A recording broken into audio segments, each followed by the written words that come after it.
ഇപ്പോൾ നമ്മുടെ മുമ്പിൽ വരുന്ന പല കപ്പിൾസിൻ്റെയും അവർക്കൊരു ചെറിയ മാരിറ്റൽ ഡിസ്കോർഡ് ആട്ടെ, സെക്ഷൽ ഡിസ്കോർഡ് ആട്ടെ, ഇങ്ങനത്തെ പല കാര്യങ്ങളും നമ്മൾ ഡിസ്കസ് ചെയ്യുമ്പോഴത്തേന് ഇതിലൊരു 80% കറങ്ങിത്തിരിഞ്ഞ് എത്തി വരുന്നത് എവിടെയാണെന്നറിയോ? Either the boy or either the girl will be so much influenced by the mother. അതൊരു അൺഫോർച്ചുനേറ്റ് റിയാലിറ്റിയാണ്.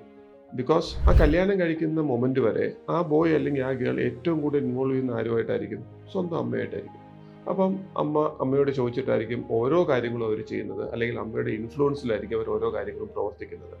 പക്ഷെ കല്യാണം എന്ന് പറഞ്ഞൊരു ബോണ്ട് വന്നു കഴിയുമ്പം അവിടെ മോനെ മോളെ എന്നതിൽ നിന്ന് ഉപരി ഹസ്ബൻഡ് ആൻഡ് വൈഫ് എന്നുള്ളൊരു വേറൊരു തലത്തിലോട്ട് അവർ പ്രവേശിക്കുകയാണ്. കല്യാണം കഴിച്ചു കഴിഞ്ഞിട്ട് ഒരു ബോയിയെ അമ്മ നിഷ്കർഷിക്കുകയാണ്, മോനെ ഇന്ന സമയത്ത് വരണം, ഇന്ന സമയത്ത് ഉറങ്ങണം, ഇന്ന സമയത്ത് ഭാര്യയുടെ കൂടെ പോകണം. ആസ് എ വൈഫ് ആ പെൺകൊച്ച് എന്തുമാത്രം ഹാപ്പി ആയിരിക്കും ഇത് കേൾക്കുന്നതിന്. തിരിച്ചു ആ ലേഡിക്ക് ഗവേൺസ് കൊടുക്കുവാണ്, ഭർത്താവിനോട് ഇങ്ങനെ പറയണം, ഭർത്താവിനോട് ഇങ്ങനെ പെരുമാറണം, ഭർത്താവിന് ഇന്ന ചെയ്ത് കൊടുക്കല്, അവൻ തലേ കയറും.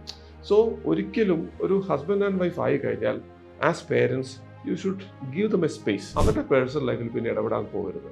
ഇടപെട്ടാൽ ടേക്ക് മൈ വേർഡ് അവർക്ക് ദുരിതമേ ഉണ്ടാവും. അവർക്ക് ഇൻഫെർട്ടിലിറ്റി ഉണ്ടെങ്കിൽ that will add fire to your involvement.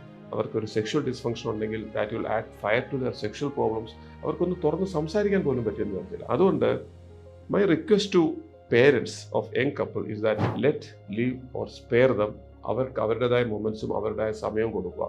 അവരുടെ പേഴ്സണൽ കാര്യത്തിൽ അനാവശ്യമായിട്ട് ഇടപെടാതിരിക്കുക.